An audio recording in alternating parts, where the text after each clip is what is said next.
The echo of betrayal and vengeance. I've always believed that silence has its own language, a language that whispers secrets in the dark. But never in my wildest dreams did I think it would lead me to a story like this, one that haunts my nights and chills my bones even as I sit here to tell it. My name is Jack, and I used to work as a sound technician at a small community theater in our town. It was a job that didn't pay much, but it kept me close to the thing I loved most, the magic of storytelling through sound. It all started with a breakup, but not mine. I had this colleague, Emily, who was not just beautiful, but had this soul that seemed to light up the room. She was dating Tom, the stage manager, who was charismatic and seemed perfect on the surface. However, beneath that charm was a man who was as manipulative as they come.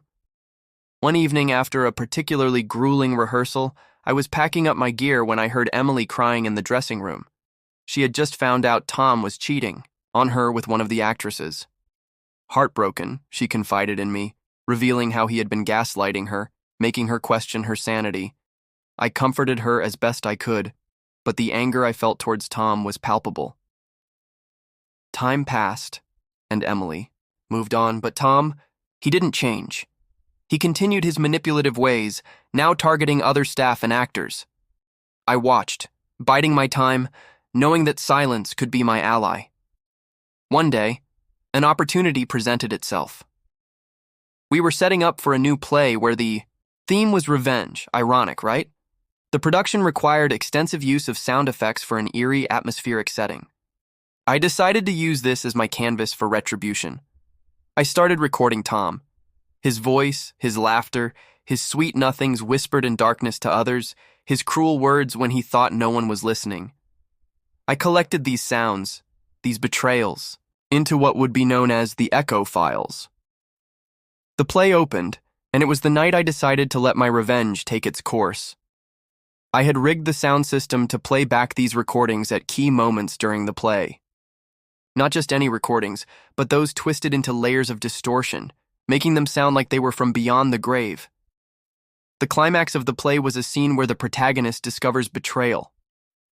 Right on cue, Tom's voice echoed through the theater, not just his voice, but his sins laid bare for all to hear. The audience was confused at first, thinking it part of the play, but as the voices grew more personal, more revealing, the atmosphere shifted from theatrical to terrifying. Tom's face was a mask of horror as he heard his own words, his manipulations, his lies played back in a cacophony of confessions. He tried to stop the show, to flee, but I had locked the control booth. He was trapped in his own narrative, his own play of deceit. The aftermath was chaos. People were whispering, some were screaming, and Tom, he was destroyed, his reputation in tatters, his job gone by the next day. But my revenge didn't stop there. I made sure copies of the echo files found their way into the hands of everyone he had wronged, including those outside the theater who deserved to know the truth about him. Tom left town not long after, but the story didn't end there. For weeks, I swear I'd hear echoes of those recordings, not just in the theater, but around town. Whispers in the wind, laughter that chilled you to the bone, confessions that seemed to seep from the walls. It was as if the sounds had taken on a life of their own, a haunting reminder of the price of betrayal. I often wonder if I did the right thing. Did I go too far? But then I remember Emily's tears, the pain of others he had hurt, and I think about how silence can sometimes scream louder than words.